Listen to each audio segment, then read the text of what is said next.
welcome to another edition of SCTV3. I'm Sam Reed. And I'm Alex Thomas.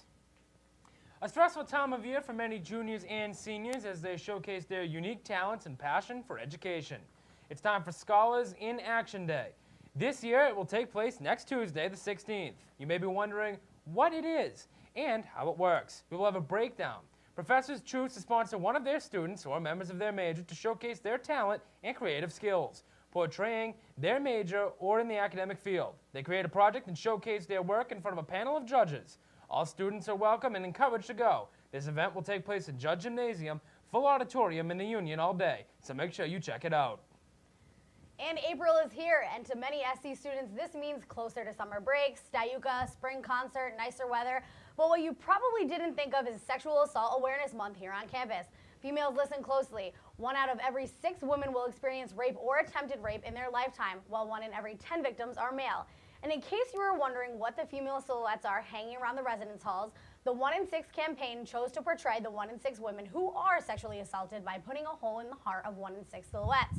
Springfield College is trying to raise awareness this month. They will be holding different events and awareness activities just around campus. Just yesterday, the Just Not Ready for Bedtime players from UMass came to speak to students about making better decisions. Next Wednesday in the Dodge Ballroom, there will be a guide to how to prevent and protect yourself from sexual assaults. Room draw, one thing everyone on campus can truly say they compete with one another over. Who gets the best room? Who gets the biggest room? Whose bed is near the window? And who has the best floor? All of those factors go into deciding where you will be living the following year.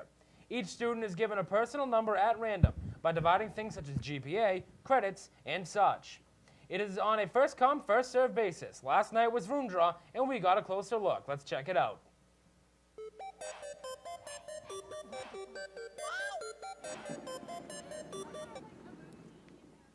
As spring has officially arrived, many students are now getting ready to participate in the room draw. So the room draw numbers are actually selected, created using a formula involving your year, your age, how many credits you've taken at Springfield College, your GPA, and how much mandated community service you've had to do. To basically try and give some sort of merit system so that the students who get the first choices are the people who have done the most with the college. And it's a lottery after that. So all things being equal, it's a lottery. It's pure. And the best strategy then is probably to figure out where you want to be and look towards what's available in that for you at that time, and try and partner with somebody else who has a better number than you. Once the student finds out the room draw number, they now have an opportunity to find a roommate for the following year.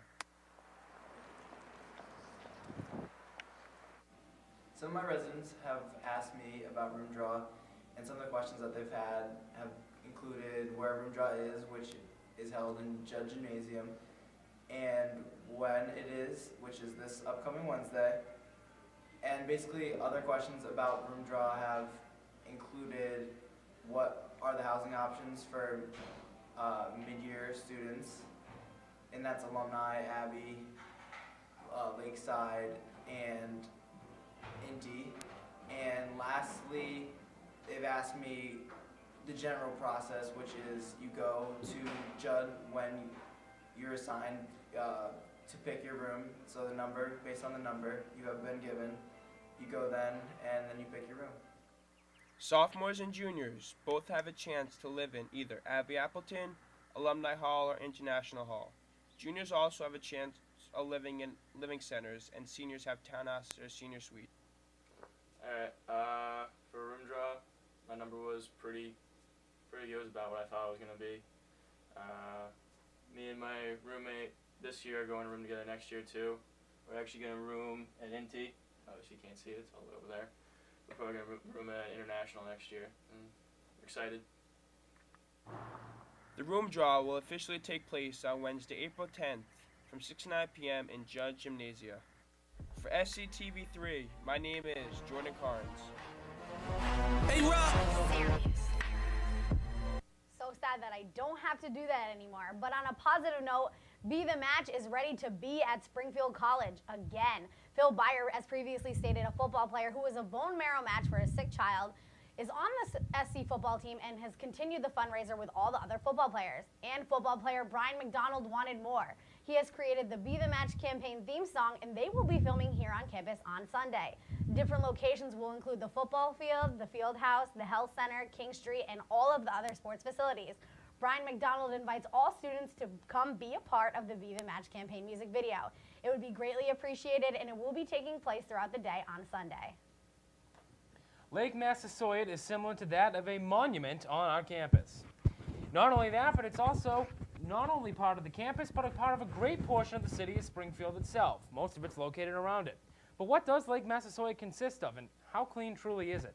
We got the inside scoop. Take a look. Do you like water skiing? Yes. Do you like jet skiing? Yes. How about cliff jumping into the lake? Sounds like fun. How about swimming in infested waters? Yeah, I didn't think so. Here at Springfield College, we are blessed with the majestic Lake Massasoit, but cursed with what lies in the water.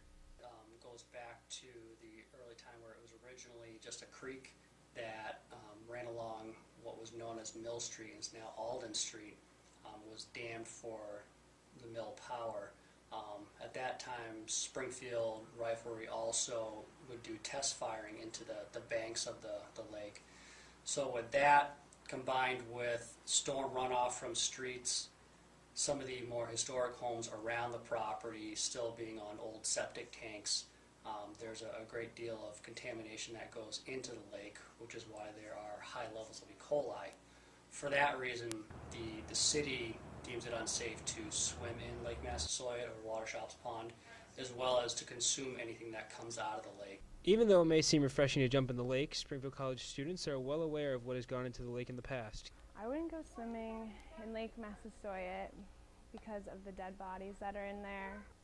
Once my dad saw or found a jellyfish on the shore of the Massasoit River, so that's why I wouldn't swim in it. The jellyfish was like this big, and it's really weird because jellyfish only live in the ocean, so that tells you something, I guess. Also, a Springfield College alumni, as well as a mother of some students here at the Springfield, fear the worst for their children. I would not let my children swim in Lake Massasoit for fear of bright-colored children. No, because of all the sewage runoff and all of the contamination that goes on currently.